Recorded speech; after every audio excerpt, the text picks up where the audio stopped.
Vamos para mais uma aula e agora nós vamos falar sobre as afecções do sistema digestivo, tá bom?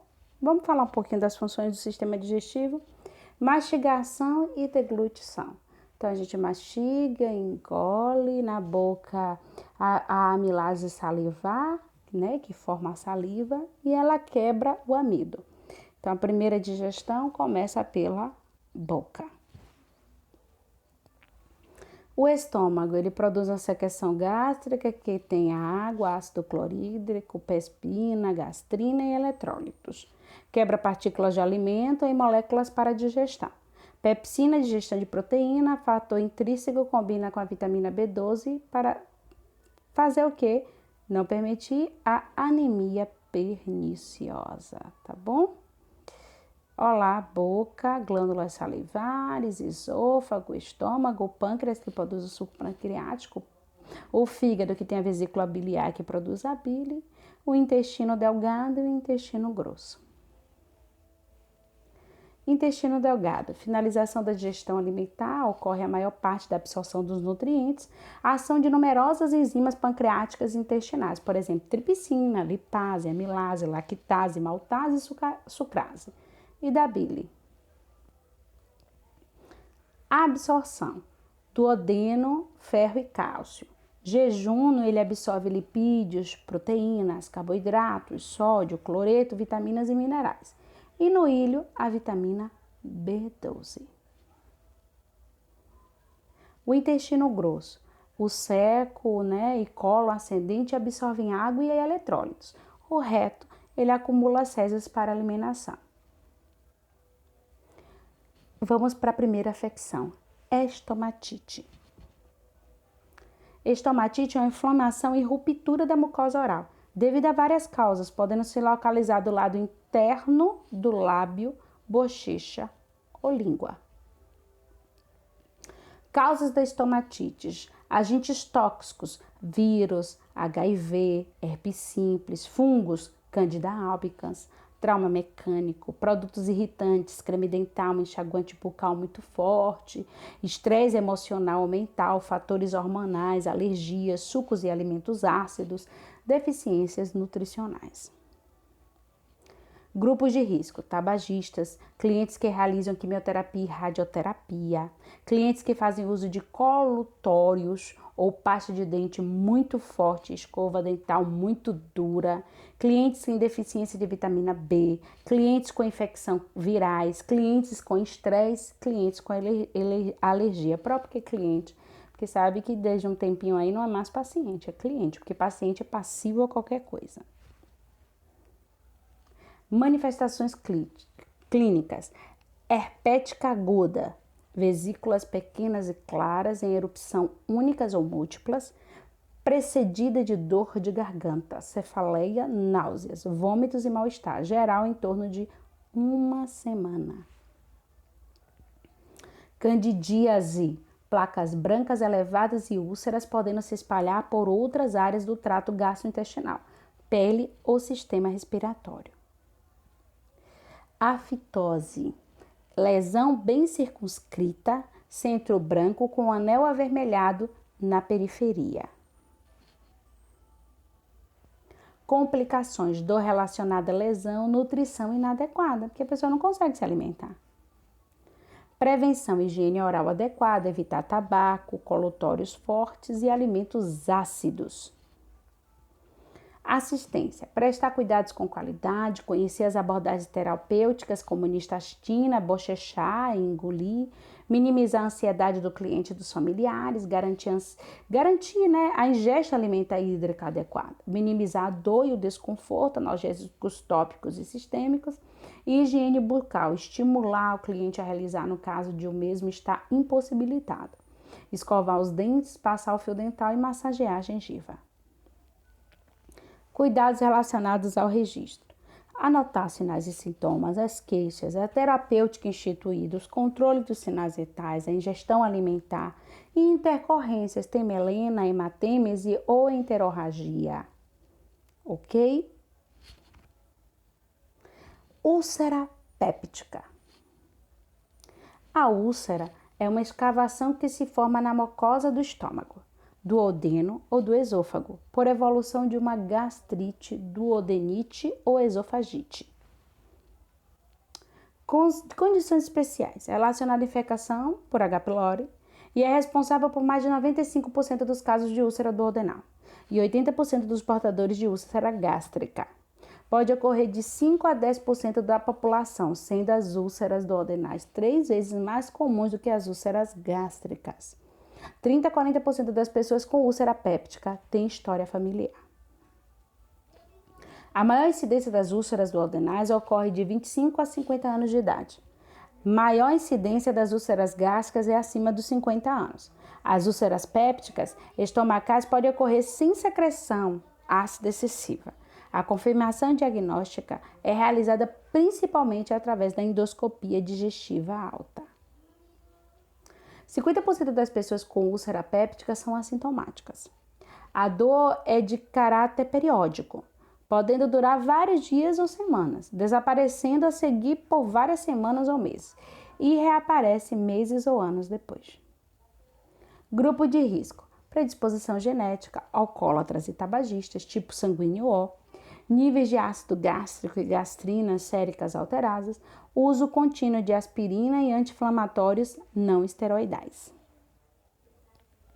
Pós-menopausa, doença pulmonar obstrutiva crônica, ou IRC, imunodeprimidos, sedentários e com hábitos alimentares, estresse e ansiedade. Causas: infecção por Helicobacter pylori, predisposição genética, uso excessivo de bebida alcoólica, cigarro e café, ansiedade crônica e estresse. Secreção excessiva do ácido clorídrico, usos crônicos de AINES e aspirina, doença de Crohn, síndrome de Zolling-Ellison, refluxo gastroesofágico e trauma. Maus hábitos alimentares, ingestão de alimentos ácidos, gordurosos e condimentados, cirrose hepática, infecções fúngicas e bacterianas, tecido pancreático ectópico. Manifestações das úlceras esofagianas: odinofagia e disfagia, pirose, regurgitação, dor na região, hematêmese, sangue de cor viva, melena, sangue nas fezes, sangue oculto nas fezes. Úlceras gástricas: dor em queimação na região epigástrica, não se aliviando após a alimentação, desconforto, distensão abdominal e eructação, fraqueza, pirose, náuseas, anorexia e vômitos, intolerância a alimentos condimentados ou gordurosos, hematêmese ou coloração vermelha, borra de café, vômito, melena e cefaleia. Duodenais: dor e queimação na região do hipocôndrio direito, sendo aliviada pela alimentação, desconforto abdominal e distensão abdominal, fraqueza, pirose, eructação, náuseas e vômitos, sangramento no trato gastrointestinal de forma lenta, que é a melena, ou súbita, hematêmese, sangue de coloração, borra de café, intolerância a condimentos ou gordura, cefaleia. Complicações: perfuração e ou hemorragia, estenose e obstrução do piloro, peritonite, neoplasia, mais comum nas úlceras gástricas. Prevenção: redução de estresse físico e emocional, prática de atividade física regular, bons hábitos alimentares, evitar o uso de cigarro e bebida alcoólica, não exagerar no café. Assistência de enfermagem: orientar fatores predisponentes, modificação do estilo de vida, administração de antiácidos, antibióticos e anticolinérgicos, inibidores de bomba de prótons e ou outros conforme a prescrição médica. Observar as características dos vômitos e das fezes. Mensurar o score de dor, registrar sua localização e fatores de alívio ou intensificação.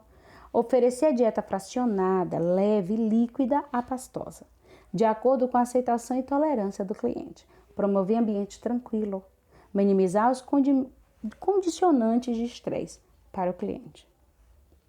Manter a cabeceira da cama elevada, orientar o cliente a não deitar após a refeição, passar sonda nasogástrica ou nasoentérica se necessário, conforme prescrição médica.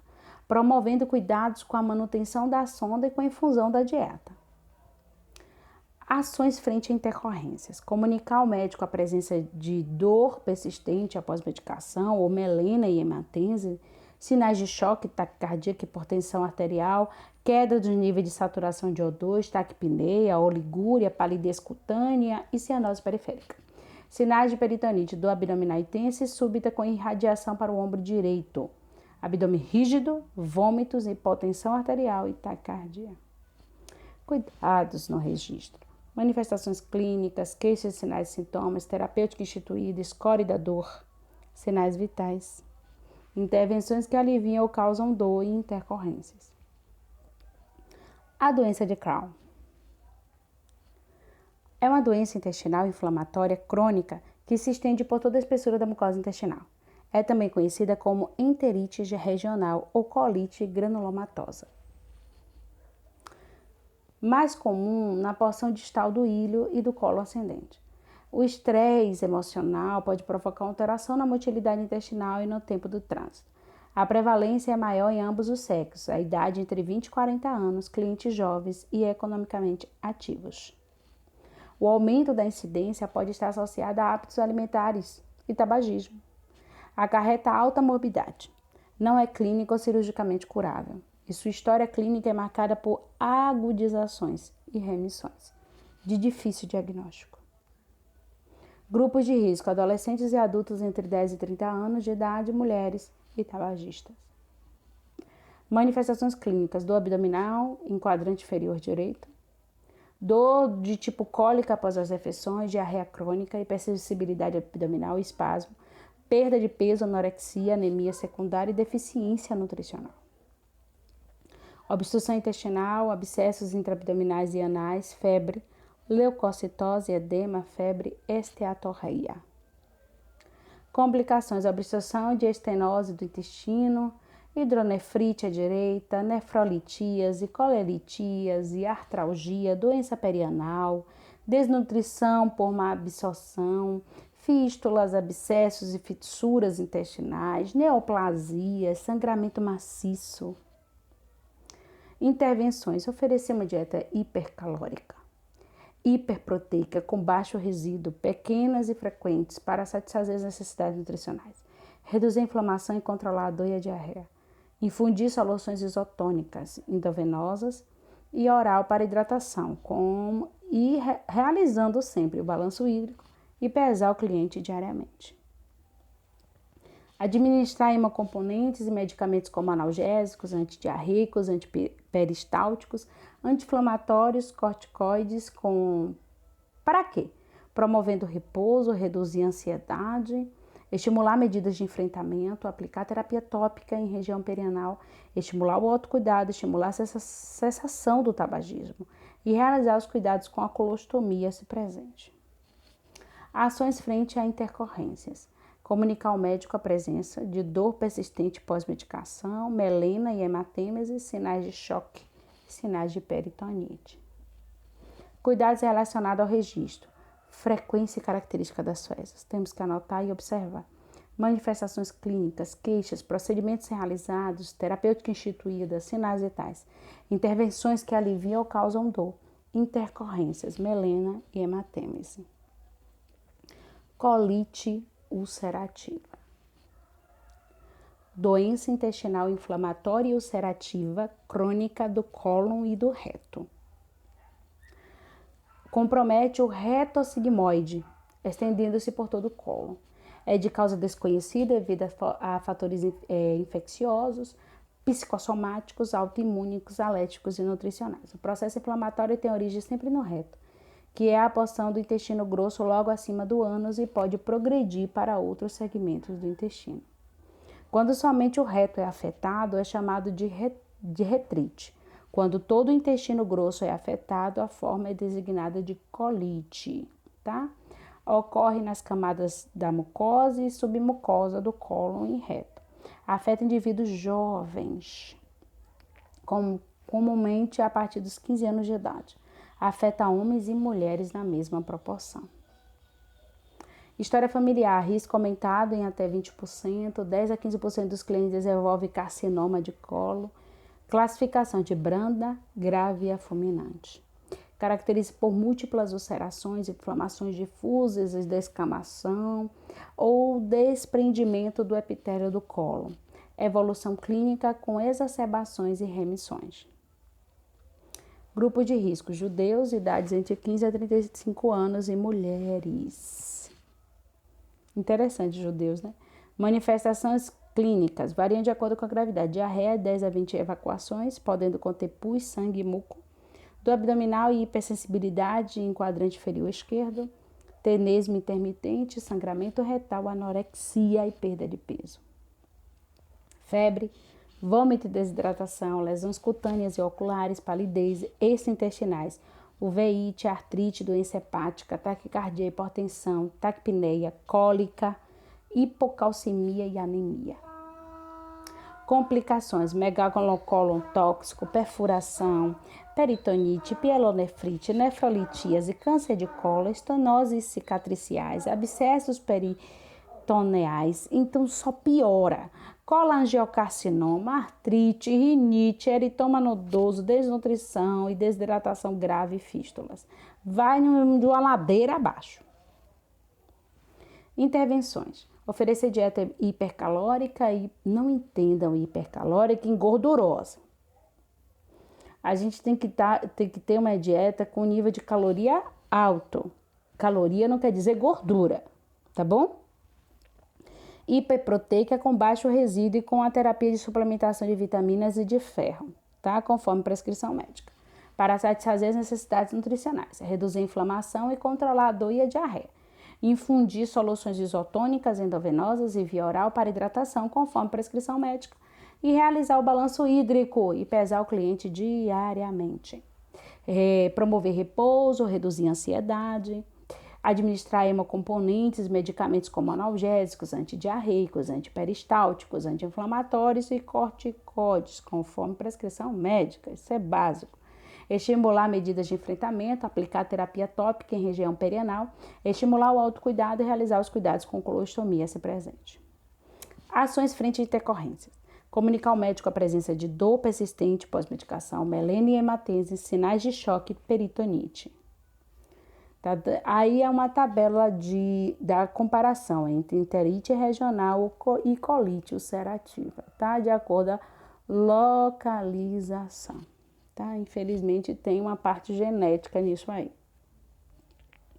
Resultados: reduzir o tempo de hospitalização, contribuir com a melhoria da qualidade de vida relacionada à saúde do cliente, conhecimento da fisiopatologia das afecções do trato gastrointestinal.